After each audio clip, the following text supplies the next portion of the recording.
urgent, authoritative. In early 2026, the United States military initiated Operation Epic Fury. Precision airstrikes tore through the night sky, targeting Iran's nuclear facilities. The fallout was immediate. Iran's supreme leader was reported dead, and the resulting power vacuum triggered a chain reaction that involved the entire Middle East in a direct, multi-front war.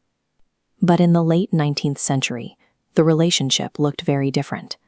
The United States and Iran, then known as Persia, began as close allies.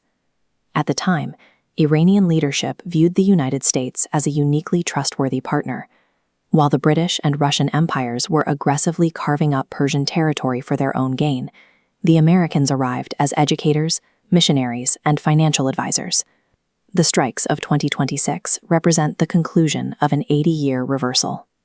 The alliance established in the 19th century was steadily replaced by the structural hostility seen today. This shift began after World War II, centering on Iran's democratically elected Prime Minister, Mohammad Mosaddegh. For decades, a British monopoly known as the Anglo-Iranian Oil Company had extracted Iran's petroleum reserves, returning only 16% of the profits to Tehran. Mosaddegh moved to end this by nationalizing Iran's oil industry. Facing the loss of their most lucrative asset, British intelligence convinced the United States that Mosaddegh was a communist threat. In 1953, the CIA orchestrated Operation Ajax to overthrow the prime minister. In his place, the U.S. and Britain consolidated power behind the Shah of Iran. He ruled as an absolute monarch for the next quarter century, ensuring Western access to oil while suppressing domestic political opposition. Washington traded a popular, democratic government for a compliant autocrat. This decision prioritized short-term resource control over a long-standing alliance, creating deep-seated anti-American resentment among the Iranian public. By the late 1970s, the repression under the American-backed Shah reached a breaking point. The opposition coalesced around an exiled cleric, Ayatollah Ruhollah Khomeini. In 1979, the Islamic Revolution forced the Shah to flee the country. Khomeini returned from exile, establishing a new government based on religious authority. When the United States admitted the deposed Shah for medical treatment months later, Iranian students breached the gates of the American embassy in Tehran. They took 52 Americans hostage, holding them captive for 444 days. That standoff broke the diplomatic pipeline between the two governments. The new Islamic Republic branded the United States as the Great Satan, making anti-Americanism a core pillar of its state identity. The hostage crisis created a feedback loop.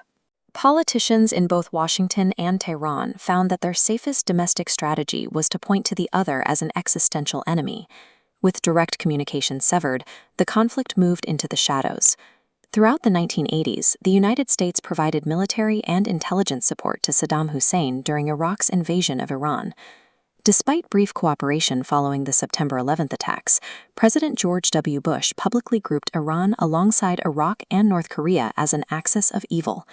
Tension escalated into the cyber domain when the Stuxnet computer worm sneaked into the isolated networks of the Natanz nuclear enrichment facility.